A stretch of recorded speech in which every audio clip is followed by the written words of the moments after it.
Good morning, I'm Gretchen Ho. We're coming to you live this Wednesday, the 15th day of October, bringing you Morning Matters because your mornings matters. Get to the stories that matter today. The Office of the Ombudsman has once again allowed public access to the Statement of Assets, Liabilities, and Net Worth, or SALNs, of government officials. In a statement, the agency affirmed the public's right to scrutinize how officials manage their wealth, calling transparency a key safeguard against corruption and abuse of power. Preparations for the big one are being ramped up not only by national government agencies but also by local government units or LGUs. Joining us later to talk more about this, we have San Juan City Mayor and League of Cities of the Philippines President Francis Zamora. And survey results indicate public outrage at the corruption that plagued flood control projects, and alongside this, a separate poll revealed a drop in the public's trust ratings for President Bongbong Marcos and Vice President Sara Duterte. Welcome to our program, Morning Matters, where we talk about the issues you need to know for the rest of your day. Now, first on the agenda, the International Criminal Court has disqualified prosecutor Karim Khan from handling the case against former President Rodrigo Duterte over a possible conflict of interest. ICC appeals judges granted the Duterte defense's request, citing Khan's previous role representing the Philippine Human Rights Commission in communications that named Duterte as a suspect in the drug war killings. Khan, who already stepped aside in May amid a UN probe into alleged sexual misconduct, has been barred from taking part in what remains the ICC's only major active case.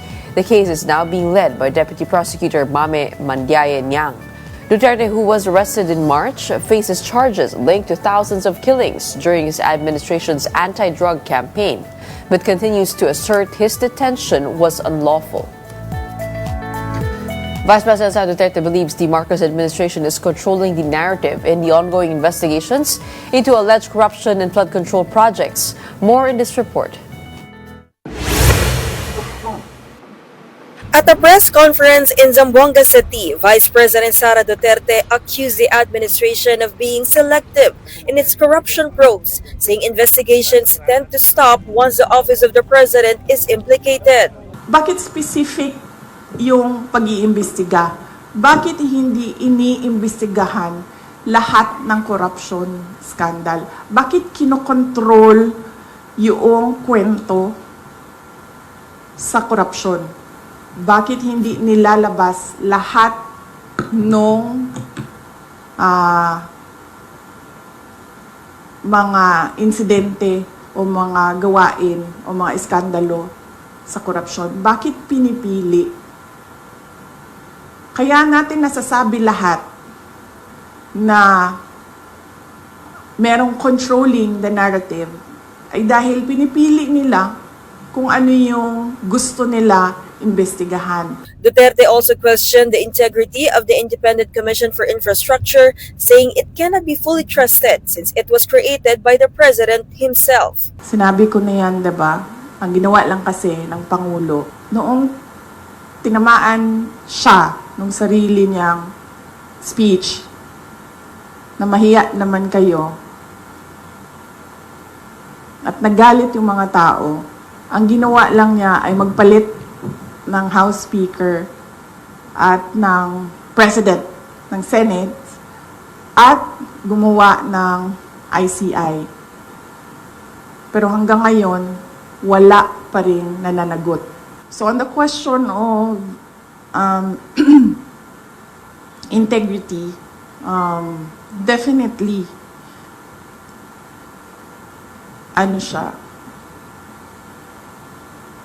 hindi siya reliable dahil ang Pangulo din ang gumawa. The Vice President likewise hit Ombudsman Boying Remulla's decision to reopen the Formally probe, saying the same must be done for the overpriced DepEd laptops, allegedly involving a company owned by former Congressman Zaldi Co. Duterte claimed this kind of selective investigation fuels the continuing street protests against corruption. Despite her criticisms, she clarified that she does not support calls for President Marcos to resign. I never said Marcos resign. Ang sinabi ko, ma'am, unang-una, magpa-drug test siya. May challenge na siya galing kay Attorney Vic Rodriguez. And that is a hanging open challenge na hanggang ngayon ayaw niyang gawin. Na sinasabi ko, that is a betrayal of public trust. The Vice President also denied having control over Cavite Representative Kiko Barzaga, a known critic of the President. Hindi ko pakawala si Kiko Barzaga. Sa tingin niyo ba, sa personality ni Congressman Kiko Barzaga, isa siyang tao na mahandle ng kahit sino man? Congressman Kiko Barzaga, he is his own person, he has his own principles, and he has his own free will. And there is nothing wrong at all with what he is doing because, as I said, tayong lahat, we are covered by the freedom of speech and expression. Unfortunately, meron tayong administrasyon na hindi nila matanggap na meron talagang mga tao na number one, hindi natatakot, at number two, hindi nabibili ng pera. Palace Press Officer Undersecretary Claire Castro dismissed Duterte's claims as all talk and accusations without evidence. She added that President Marcos is addressing corruption issues that the previous administration allegedly ignored. The Office of the Ombudsman has reopened public access to the statements of assets, liabilities, and net worth of government officials. What does this mean for investigations? More in this report.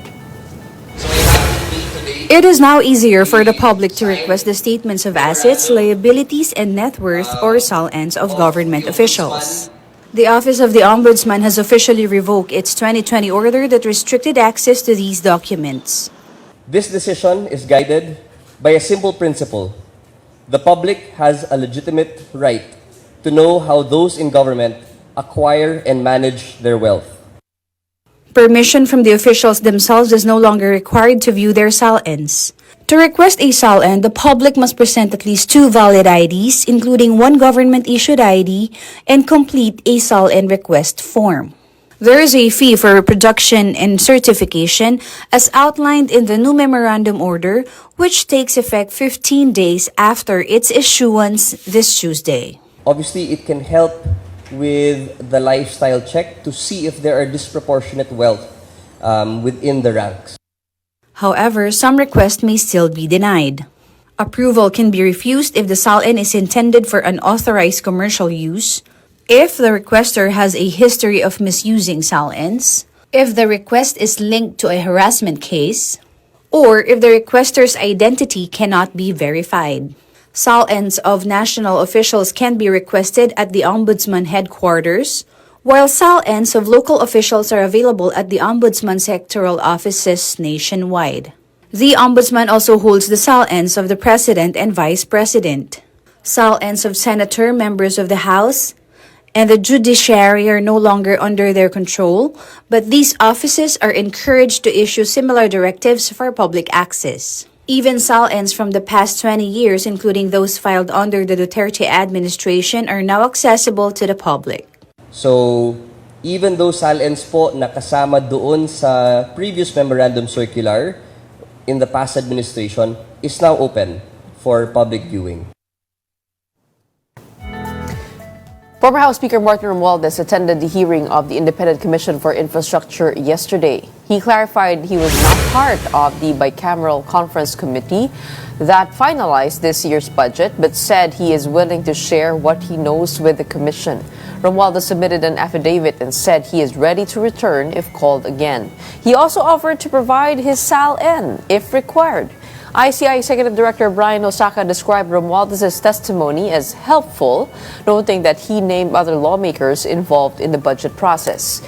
The former House Speaker also denied allegations that cash, kickbacks, and luggage were delivered to his Forbes Park residence. Unang-una, nagpapasalamat ako sa ICI. I'm very glad that I was invited to the ICI to share my personal knowledge on the budget process. And of course, any information about the insertions on the flood control. That is the basis of my invitation. It's about facts and evidence and hindi lang political noise or speculations. Kaya the ICI commissioners were able to ask me many questions and I was able to answer it. It is helpful in the sense na we in a way are medyo napalinaw kung ano yung naging role niya or role ng mga kasamahan niya sa paggawa ng budget. So these people we will be inviting soon to shed light on their participation also in the budget preparation, which also pertains to the alleged anomalous flood projects. And coming right up, it is not just government agencies, but also LGUs that are intensifying preparations in case the big one hits. We'll discuss that further with San Juan City Mayor Francis Zamora when Morning Matters returns. Keep it here on One News.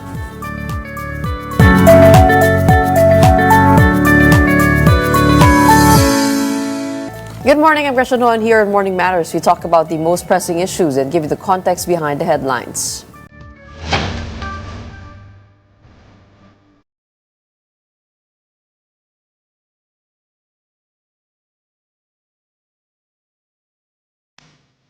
The health department said hospitals are ready to activate their surge capacity should a major earthquake like the big one occur.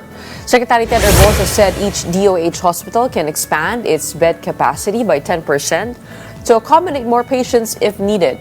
The DepEd NCR earlier suspended face-to-face classes on October 13 and 14 to disinfect schools and conduct building inspections and earthquake drills.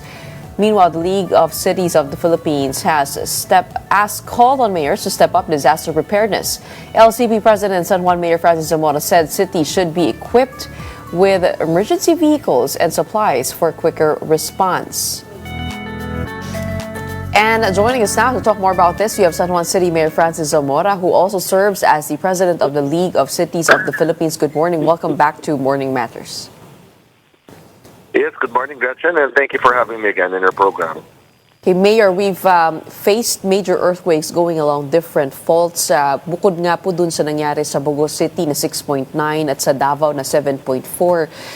Nakaranas rin po ng pagyanig dito nga po sa La Union along the Philippine Fault, 4.4, and in Zambales, the 5.1 earthquake going through the Manila Trench. What are experts telling you about the possibility of the big one happening here, which is predicted to be at 7.2 should it happen?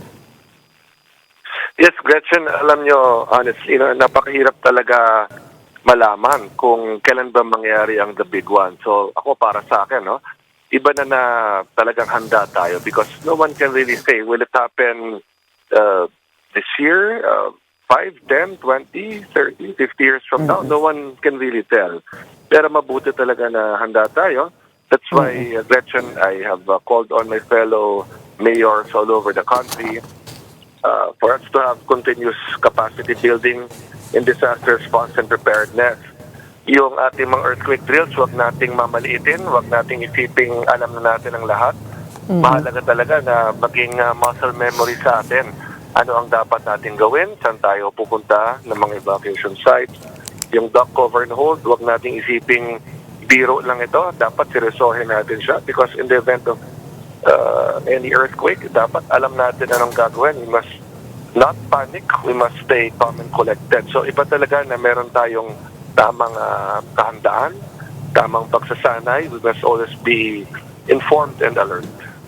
But have the experts somehow sounded the alarm with you mayors na kailangan na po talaga ito pagtuunan ng pansin? I mean, they've been talking about it every time an earthquake occurs, but this time, ano po yung tono ng mga experts natin?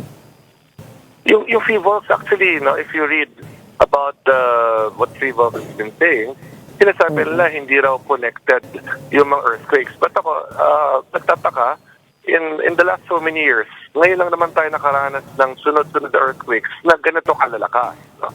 So, even if you ask the people who have been dealing with disaster and emergency response.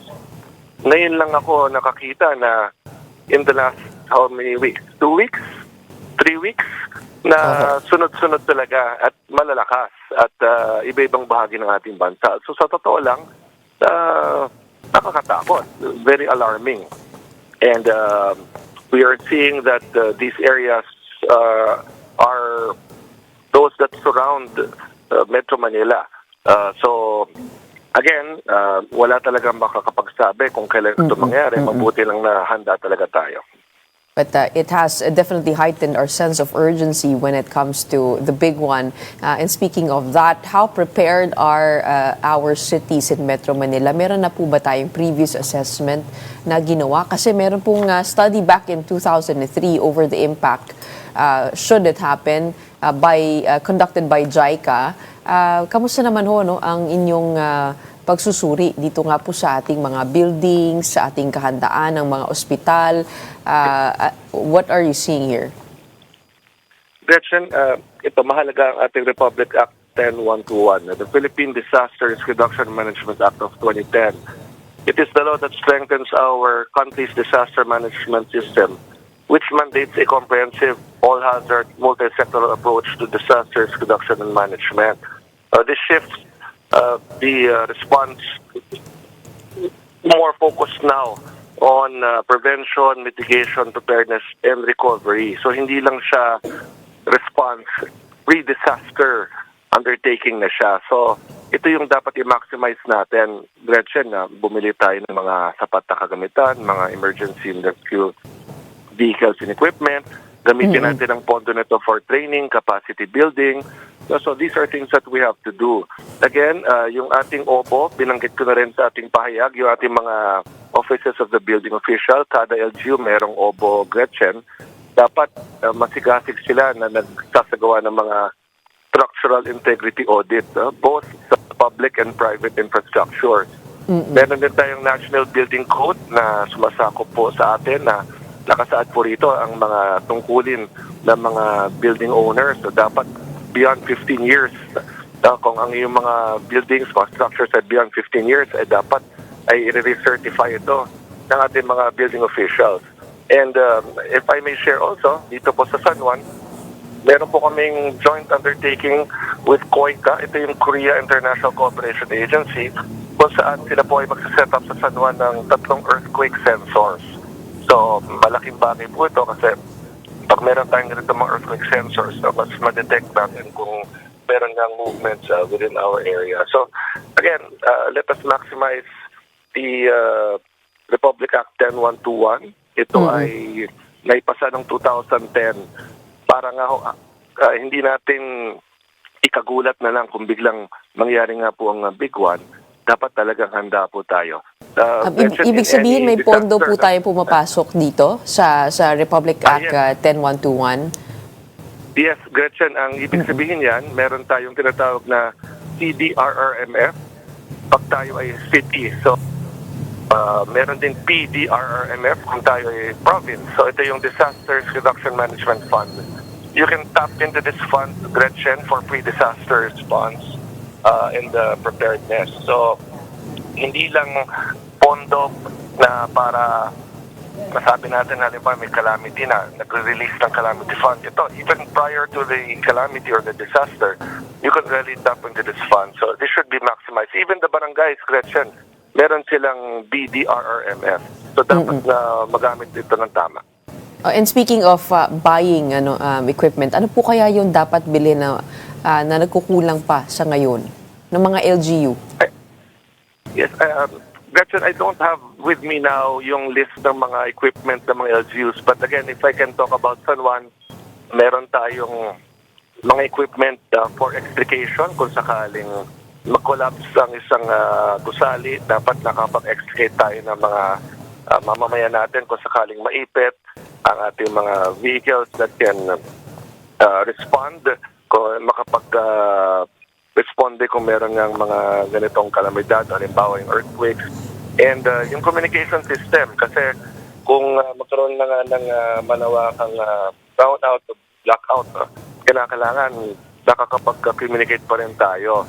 So, meron tayong paraan through satellite technology to still be able to communicate even if the networks are down. So, again, I call on all my fellow mayors. Sabi ko naman po sa kanila, alam na nila to, alam ko naman ginagawa na nila to. Ito na po ay munting paalala lamang na dapat patuloy tayong maging masigasig sa paghahanda. Hindi tayo pwedeng magkampante na pasabi natin, alam na natin ang lahat. Tuloy-tuloy lang dapat ang pagsasanay natin. You mentioned the need for capacity building programs. Ano po yung kailangan na kumbaga parang bukod dun sa structural integrity audit, ano pa po kaya yung maaring linya po dun to prepare the staff and officials as well as citizens? Yes, we can also augment ourselves through the service programs, Gretchen, no? Mahalaga ang the service programs natin. Through the Armed Forces of the Philippines, we can join ang ating Army, Navy, and Air Force Reserves. Anong kahalagahan nito? When you say capacity building, kailangan yung pagsasanay, yung kaalaman. We have warm bodies on the ground, Gretchen. Halimbawa, sa barangay level, ang ating mga traffic enforcers, ang ating mga barangay health workers, ang ating mga barangay tanod, pwede silang maging force multiplier. Even ordinary citizens, Gretchen, pwedeng sumali sa reservist program para nga kahit sila mismo, alam nila anong dapat gawin. No? For instance, in an office setting, pag meron tayo mga office employees na sumailalim sa mga capacity building programs, pwedeng sila maging lead kung sakaling magkaroon ng evacuation. Alam nila dapat kung saan dadalhin yung mga empleyado ng opisinang ito, makapag-vacate sila ng maayos. So, it is a combination of learning, it is a combination of proper education, and of course, yung enhancement ng ating mga facilities, ating mga equipment, ating mga emergency response vehicles. If you were a resident of high-rise building or mid-rise building, minsan hindi po maiwasan na parang hindi niyo po alam anong gagawin, no? That feeling of helplessness over what you can do to control your environment or the place that you've already bought to as a living residence. Paano po kaya when you find questions in the structural integrity of the building, ano po ang pwedeng gawin dito to be able to retrofit? Wouldn't that cost a lot? And who would shoulder that cost? Is it immediately yung developer po or yung pinasahan na residents association? Okay, Gretchen, una-una, since privately owned yung structure, hindi talaga pwedeng gastusan ng gobyerno yan. Because the government can only spend for government-owned properties. So magiging tungkulin talaga yan ng building owners o ng ating homeowners association depending on their current setup. Yun nga yung binabagay ko kanina under the building code, no, yung ating national building code. After 15 years, kinakailangan talaga ay magkaroon ng certification muli. So ito yung inaaral po ng San Juan. Ano yung pwede naming i-augment sa current national building code para siguraduhin nga na ang ating mga structures ay nasa-certify at kung sakaling gaya ng binanggit mo, Gretchen, no? Kinakailangan mag-retrofit. Kinakailangan paglaanan ito ng pansin ng ating homeowners associations dahil para po yan sa kaligtasan ng lahat na nakatira po ron sa gusaling na banggit. So these are things that we can further study as local government units. Baka merong mga gaps dito sa ating national building code na pwedeng punuan ng mga local ordinances. This is something that we're currently reviewing. In fact, last Monday, during our executive legislative meeting with our city council and all our department heads and barangay officials, isa to sa mga pinag-usapan namin. No? Kasi nga baka merong mga gaps. Nag-utos na ako po sa ating Office of the Building Official to conduct structural integrity audits. At dapat equip sila with either a national law or a local law para yung enforcement mas maging maayos. Dito po sa San Juan, ano po yung nakikita niyong hamon sa inyo kung sakasakaling mangyari po itong the big one? Kung titignan po kasi natin, marami pong kabahayan. So, hindi naman po matataas yung mga building. Tama po ba?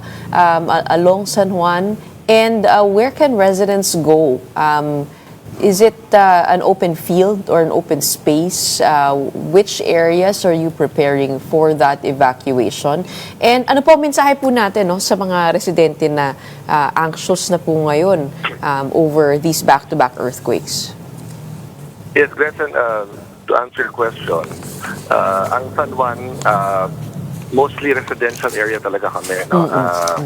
Meron tayong areas such as in Barangay Green Hills, Barangay Little Baguio, Barangay Edition Hills. Merong mga high-rise buildings. Also in other barangays, meron tayong mga high-rise buildings din. But mostly mga residential areas nga po tayo. So, ang ating mga open spaces, ang ating unang dapat talagang bigyan ng pansin. So, for instance, here in San Juan, ang ating open spaces po, ang area ng pinaglabanan, o yan po ang isa sa mga pinakamalaking open space po natin. Ang ating mga schools, halimbawa, Xavier School, or meron na football field po rito na malaki na pwedeng paglikasan. And in the Green Hills area, pagdating sa ating mga open parking lots, open parking spaces, yan ay pwedeng maging evacuation sites. So, we always have to determine ano yung pinakamalapit na open space na pwedeng paglikasan ng ating mga mamamayan. So again, each city iba-iba yan, Gretchen. Dapat talaga na-identify yan, dapat clearly naintindihan ng mga mamamayan. Sakali magkaroon ng lindol, dito sila pupunta. At dapat wag magpapanik, dapat alam ko anong gagawin. At pangalawa, sa inyong binanggit po, alam ko po na sunod-sunod ang ating mga nagiging lindol sa ating bansa ngayon. In fact, even up to yesterday, meron pa rin. So, nakikita natin ng pattern na ang ating mga iba't ibang isla sa ating bansa, Luzon, Visayas, Mindanao, lahat tinamahan na ng lindol. So, kailangan wag tayo magpapanik kung sakaling magkakaroon man ng lindol. Dapat ngayon pa lamang alamin na natin ano ang dapat nating gawin, saan tayo pupunta, at iba na yung handa tayo. No? So, ngayon pa lamang dapat maghanda na tayo. And I call on all local government units, even the private sector, Gretchen. For instance, kayo po sa inyong studio, dapat nagko-conduct din po kayo ng inyong mga earthquake drills. Alam din dapat ng mga kawani ninyo saan sila pupunta, saan din ang evacuations. Tama, maganda pong paalala po yan. Meron din po ba kayong pag-go bag? Yes, actually, Gretchen, a few months ago, we distributed emergency go bags to all our public school students, 12,500 emergency go bags po yan. We're in the process of procuring for our households. So, ongoing na po ang prosesong yan. At ang mahalaga po, yung mga nilalaman ng go bag, dapat talaga ito yung kakailanganin kung sakali magkaroon ng lindol. But ito, in general, lindol, baha, ano bang emergency, kinakailangan talaga meron tayong emergency go bags. Again, a reminder to all local government units, we can tap into our local disaster risk reduction and management funds. So meron naman tayong pondo nakalaan dyan. But again, I just want to clarify, ang pondong yan, Gretchen, ay dependent sa annual budget ng ating mga local government units. Kasi it is a percentage of our budget. So yung mga mas malalaking city, mas malaki ang kanilang mga capacity. Pondo para dyan. No? Yes, correct. So that's something that people will have to understand because nakikita ko rin po, lahat naghahanap na ng emergency go bags. But you also have to consider, of course, yung income, yung revenue ng mga local government units po ninyo. Kasi dyan din nakabase ang computation kung magkano ang pondong mailalaan para dito. Okay, maraming salamat po sa inyong mga paalala. Siyempre, ang inyong paghahanda ay alinsunod din sa ibang mga ahensya, katulad na lang po ng DOH who is also looking at the structural integrity of our hospitals just in case the big one happens. And we do hope to be prepared for that. In the meantime, maraming salamat po for your reminders. We have San Juan City Mayor Francis Zamora. Thank you very much also, Gretchen. Up next, a state of calamity is now in effect in Davao Oriental following the powerful earthquakes that hit the region. When we come back, Governor Nelson Dayanghirang will join us for an update. Keep it here on One News.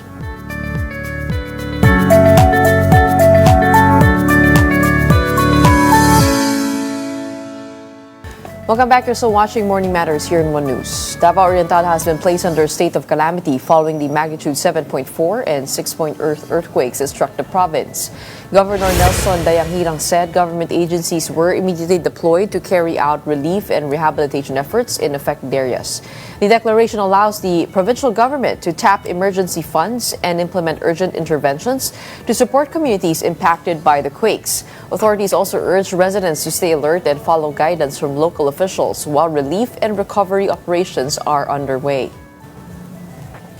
And to give us an update on the situation in Davao Oriental, we have on the show Governor Nelson Dayanghirang. Magandang umaga po sa inyo, Governor.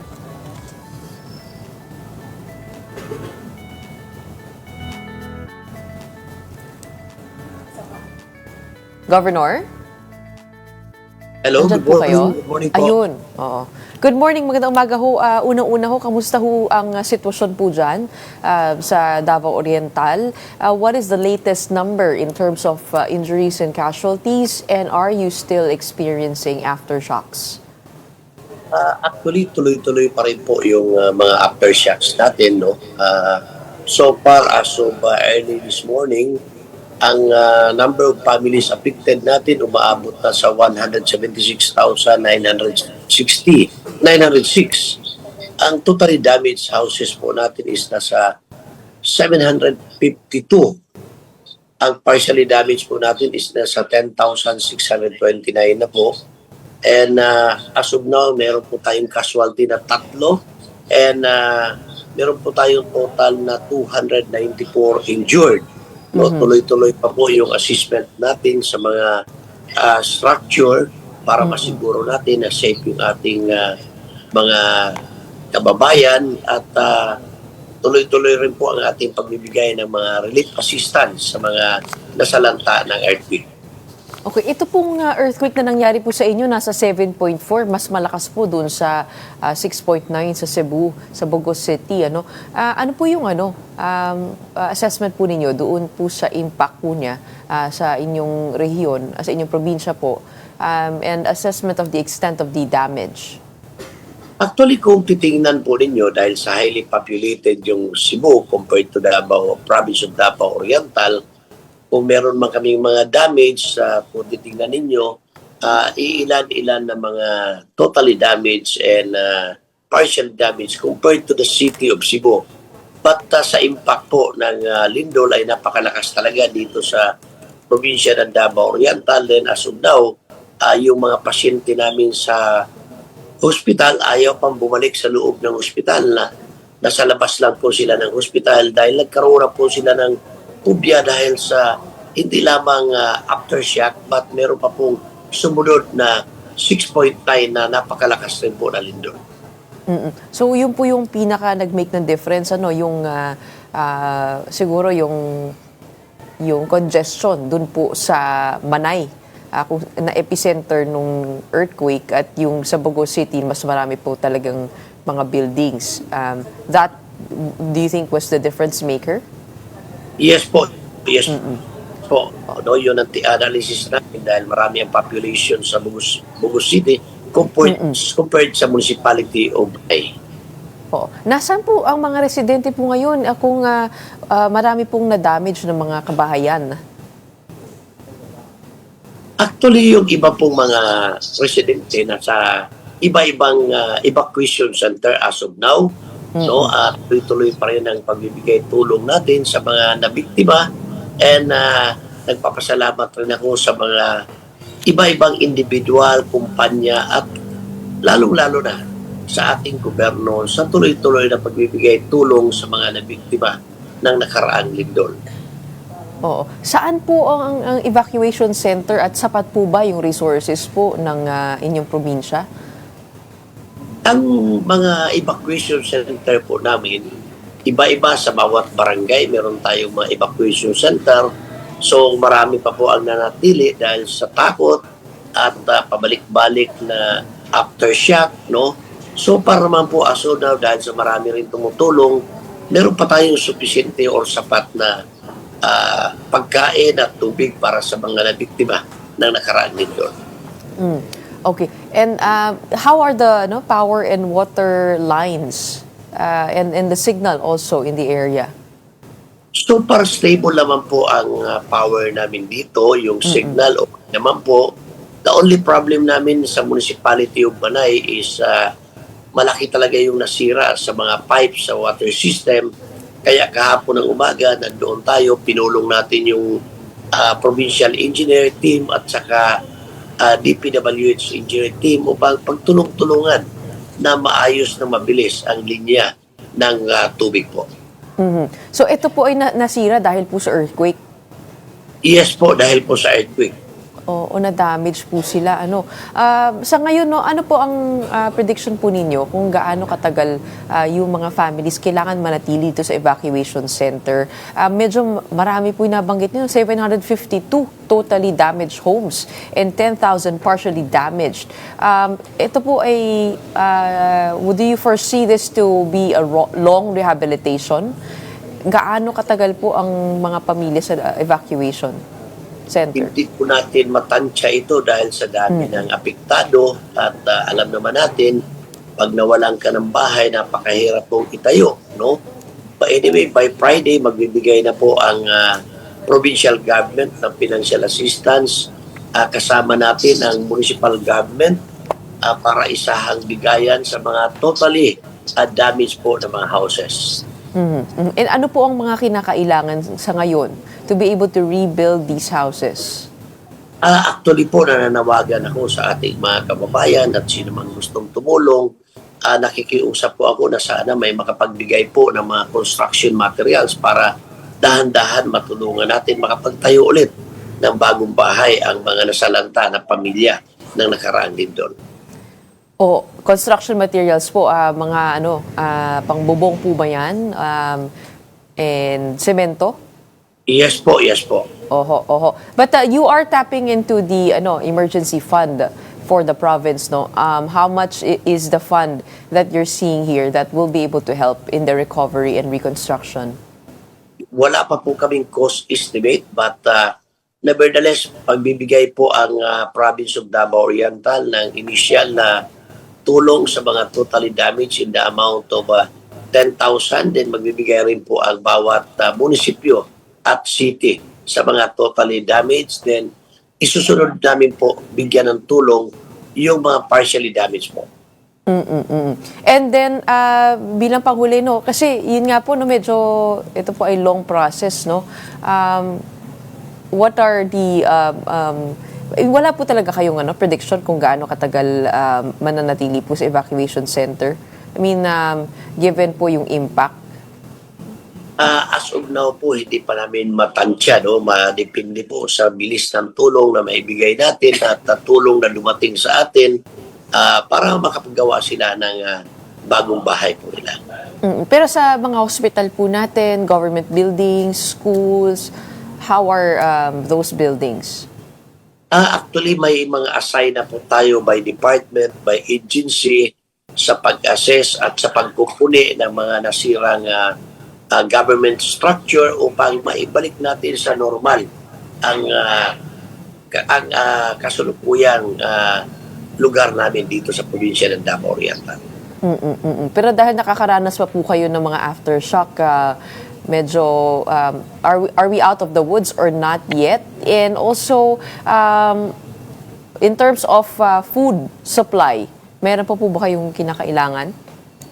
So far po may mga dumarating tulong at dito naman sa provincial government ng Davao Oriental, initially nagpa-order na po tayo ng 200,000 food packs at 5 kilos each para ma-distribute na natin sa mga nabiktima ng nakaraan lindol. Okay. Governor, sana po tumagal po ito at we are one with you in helping out our kababayans get back on their feet. We have houses damaged and also lives impacted. Ang school po, paano po yun? Kailan po magre-resume po ang klase? Actually, ang arrangement po namin with the Department of Education, as long as na yung mga building ma-clear na pwede nang pasukan, automatically mag-resume po ang klase. At yung iba naman na hindi pa na-inspect, huwag munang gamitin at huwag munang papasukan ng mga kabataan. Okay.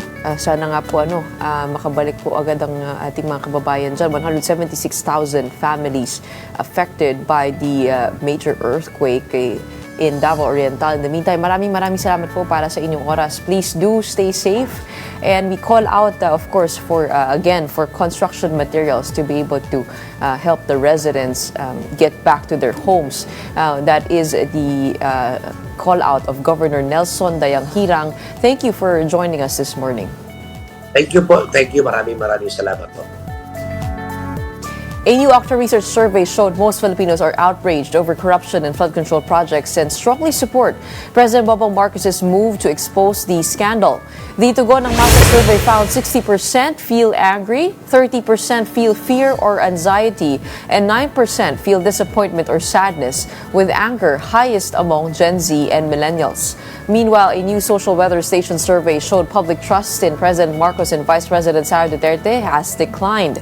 Marcos's trust ratings have slipped to 43% from 48% in June, while Duterte's dropped to 53% from 61%, her biggest dip this year. Filipinos through this survey are sending a strong signal na zero tolerance for corruption. No? While the public supports the president's decision to confront wrongdoing, it expects a lot, di ba? Swift, transparent, credible action, including the punishment of offenders, the recovery of public funds, and long-term reforms to ensure clean, efficient governance. So, hindi pwedeng PR lang to. Gaya nga ng nakikita natin, hindi pwedeng performative to. Don't go anywhere. We got a special guest joining us live here today on Morning Matters. We have Atasha Mulak of Bad Genius coming right up. Stay tuned. Morning Matters will be back.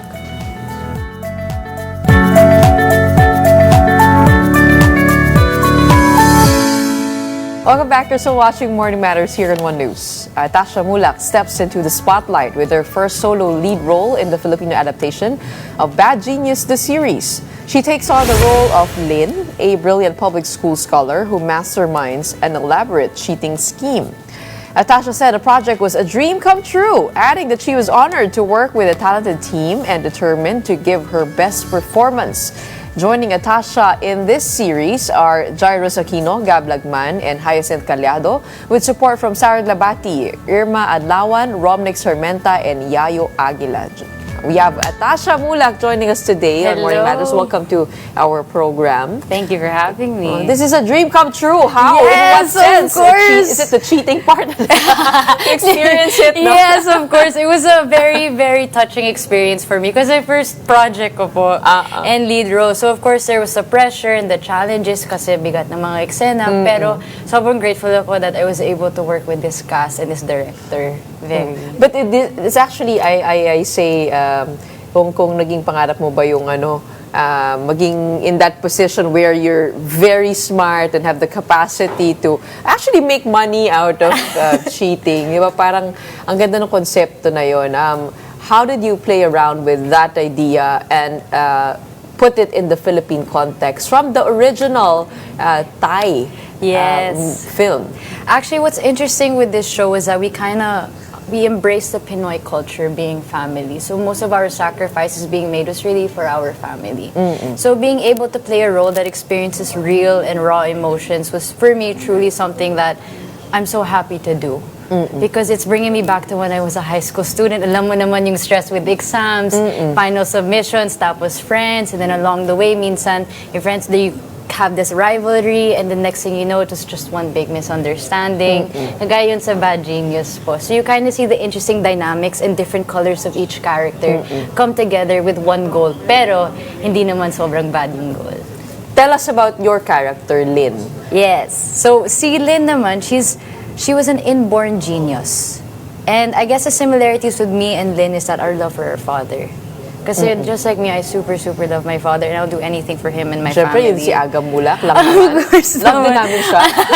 Of course naman. And because of that, with Lynn, she along the way, because she's a scholar, of course, she meets all these different people, but she's not judgmental towards them. But the thing with Lynn that's very different from my personality is, si Lynn is very guarded. She always has her walls up. She's very observant, very kept to herself until she doesn't need to be. And you'll see that later on in the show. And how did you prepare for this role? Like, iba yung stepping into Lynn's shoes, no? Yes. She comes from obviously a different background. Yes. And how did you try to imagine yourself in her shoes? In her shoes naman, it wasn't too difficult because we were all once a high school student. We were all once students. We all went through the same struggles with school. Of course, like we have our deadlines, our stress, the pressures of finishing, of completing school.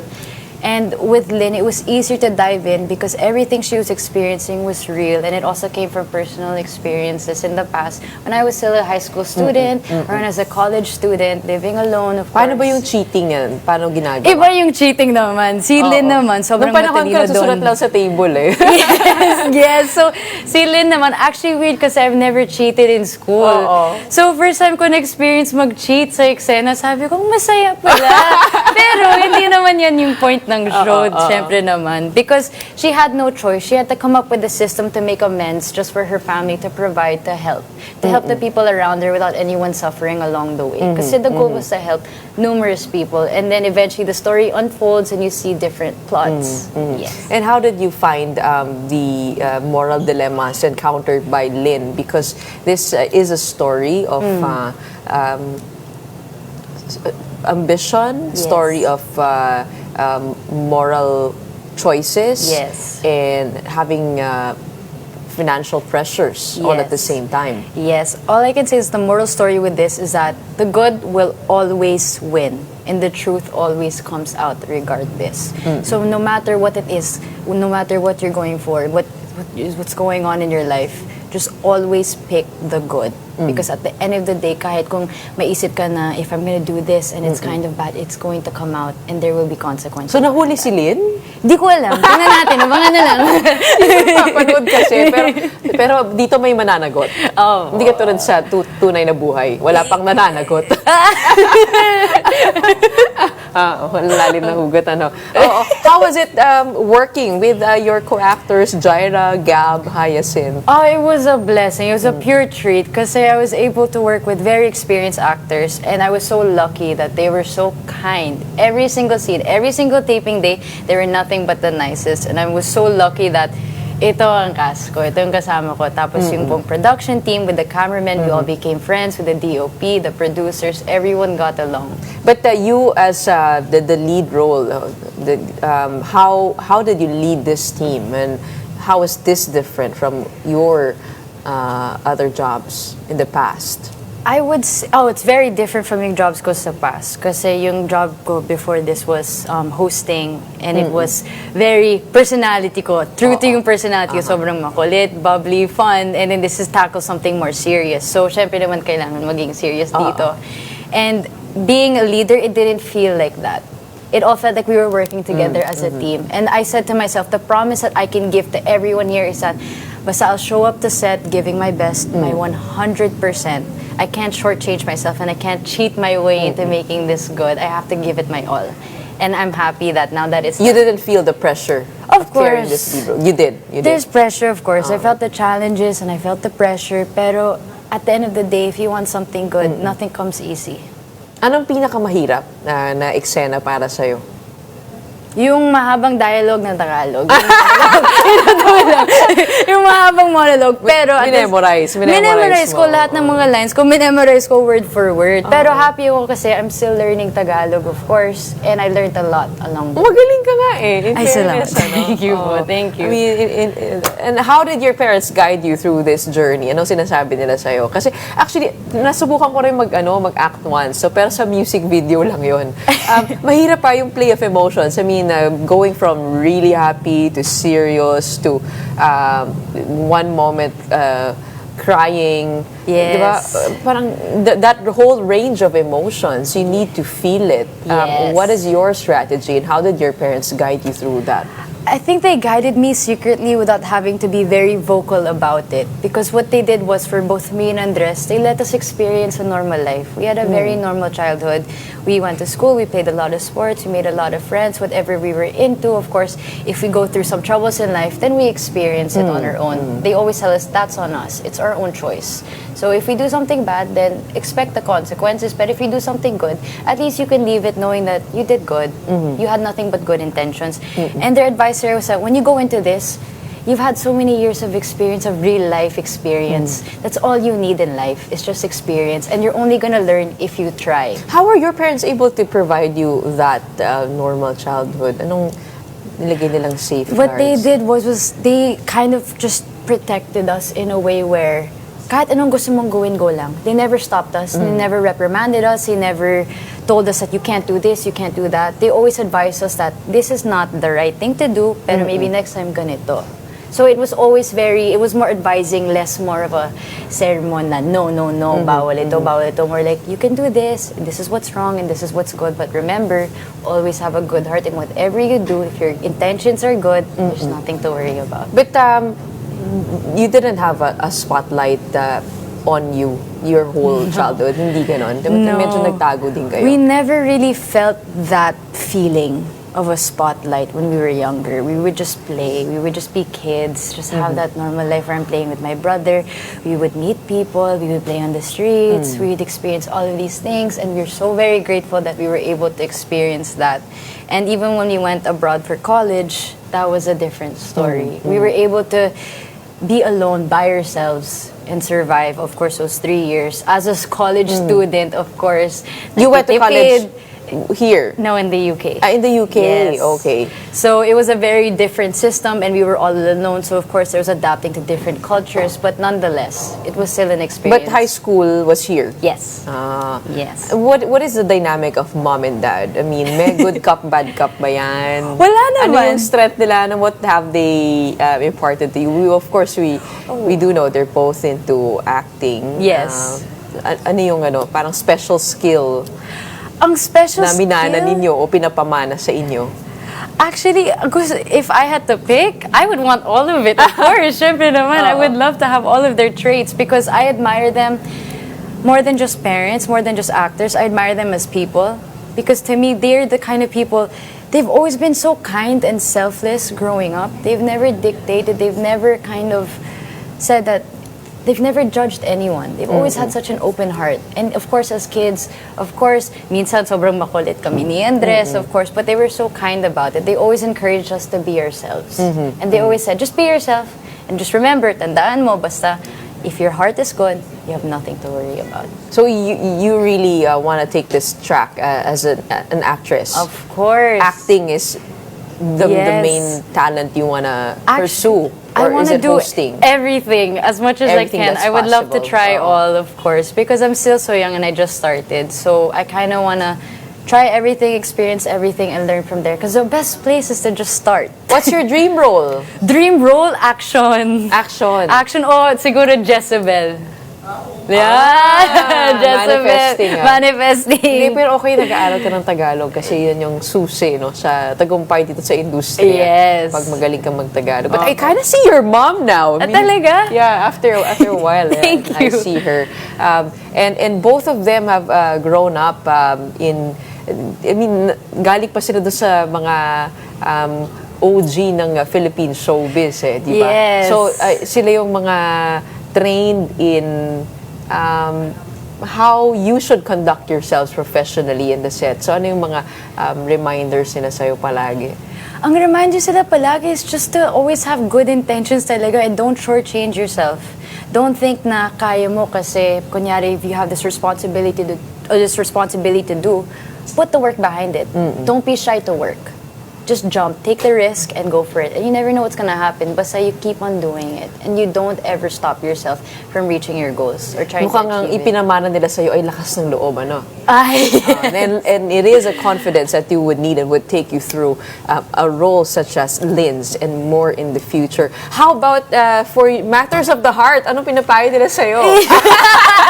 Matters of the heart. Akala mo, makakatakas ka. Ayan, kaparehas pa rin po. Basta, I'm always nice, I have good intentions, I have no bad intentions towards anyone, then it's good. So, pwede.